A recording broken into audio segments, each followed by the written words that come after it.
With good news for today from Baptist Press, I'm Brandon Porter.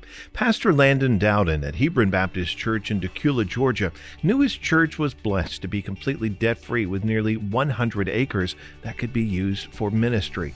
As he led the church to pray through what they may do with the land, the congregation landed on the idea of creating a shelter for single women who were pregnant.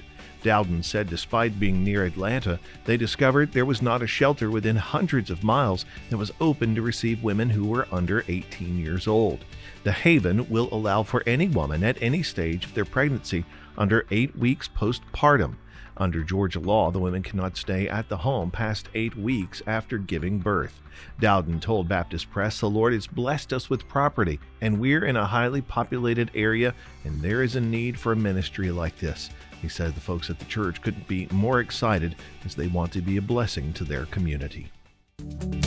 Good News for Today is made possible through our friends at the Voice of the Martyrs, a nonprofit organization that serves persecuted Christians around the world. Founded in 1967 by Richard and Sabina Wurmbrand, VOM is dedicated to inspiring believers to deepen their commitment to Christ and to fulfill His Great Commission, no matter the cost. Find out more and sign up for their free monthly magazine at vom.org/goodnews. The internet is changing again, and that's bad news for churches that are already lagging behind on social media platforms, according to Austin Gravely and Ian Harper. They say a positive element to this, though, is it gives churches an opportunity to catch up, to leapfrog an era that is going by the wayside and start engaging in a medium that has drastically influenced our culture and our pews more than we have imagined. In a piece on Baptist Press, they offer 4 tips for engaging on social media. They say users should look at social media not as a newspaper, but instead as a television station. They say the first wave of social media was text and photo driven. Now it is making a wholesale shift to video. They say social media platforms are making a shift from geography-driven to geography-neutral.